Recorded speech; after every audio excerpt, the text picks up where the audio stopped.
മഴ കാത്തിരിക്കുന്ന വേഴാമ്പലിനെ പോലെ ഒരു സൈനിങ്ങിന് ഒരു ഇൻകമിങ്ങിന് വേണ്ടി കാത്തിരിക്കുന്ന കേരള ബ്ലാസ്റ്റേഴ്സിന്റെ ആരാധകർക്ക് ചെറിയൊരു ആശ്വാസം. ബ്ലാസ്റ്റേഴ്സിലേക്ക് ഒരു താരം മടങ്ങി വരികയാണ്. കേരള ബ്ലാസ്റ്റേഴ്സിന്റെ പുതിയ അധികൃതർ ഏറെ കുട്ടിഘോഷിച്ചുകൊണ്ട് ഒഡീഷ എഫ് സിയിൽ നിന്നും കൊണ്ടുവന്ന അമീർ അൻപാടെ എന്ന് പറയുന്ന പ്രതിരോധ നിര താരം ബ്ലാസ്റ്റേഴ്സിന് വേണ്ടി കളിക്കാൻ ഇറങ്ങിയിട്ടില്ല. ബ്ലാസ്റ്റേഴ്സിലേക്ക് കൊണ്ടുവന്നപ്പോൾ തന്നെ മോഹൻ ബഗാൻ സൂപ്പർ ജയൻസ് ഇവനാള് കൊള്ളാന്ന് പറഞ്ഞ ലോണടിസ്ഥാനത്തിൽ ആളിനെ അങ്ങ് കൊണ്ടുപോയായിരുന്നു. ആളിന്റെ കോൺട്രാക്ട്, അതായത് ലോൺ കോൺട്രാക്ട് വീണ്ടും അവരെ എക്സ്റ്റെൻഡ് ചെയ്ത് അവർ തന്നെ പിടിച്ചു നിർത്തും എന്നായിരുന്നു നമ്മളെല്ലാവരും വിശ്വസിച്ചത്. പക്ഷെ ലോൺ സ്പെല്ല് തീർന്നതിന് ശേഷം ആ ഒരു ലോൺ എക്സ്റ്റെൻഡ് ചെയ്യാൻ മോഹൻ ബഗാൻ സൂപ്പർ ജയൻസ് ആഗ്രഹിക്കുന്നില്ല എന്നുള്ള വാർത്ത പുറത്തോട്ട് വന്നതോടുകൂടി, പുറത്തോട്ട് വന്നല്ല, അവർ കൺഫേം ചെയ്ത് ഒഫീഷ്യൽ പോസ്റ്റ് വിട്ടു.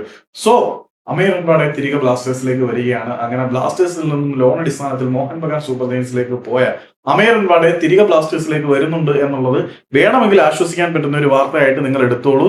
എല്ലാവരും പോയതിന്റെ സങ്കടമാണല്ലോ. സഹീഫൊക്കെ വളരെ വേദനാജനകമായിട്ടുള്ള ഒരു പോസ്റ്റ് മുഴുനീളത്തിൽ എഴുതി വെച്ചിട്ടാണ് ബ്ലാസ്റ്റേഴ്സിൽ നിന്നും പോയത്. അങ്ങനെ ബ്ലാസ്റ്റേഴ്സിൽ നിന്ന് പോയ ഔട്ട് ഗോയിങ്ങുകൾക്ക് എല്ലാം കൂടി പരിഹാരം വേണമെങ്കിൽ ആശ്വസിക്കാൻ ഒരു ഇൻകമിങ് എന്ന് വേണമെങ്കിൽ പറയാം. വേണമെങ്കിൽ ഇതിന് ഇൻകമിങ് എന്ന് പറയാമെന്നേ ഞാൻ പറയുന്നുള്ളൂ. ബ്ലാസ്റ്റേഴ്സിലേക്ക് മോഹൻ ബഗാനിലേക്ക് പോയ അമീർ അൻപാടെ തിരികെ വരും.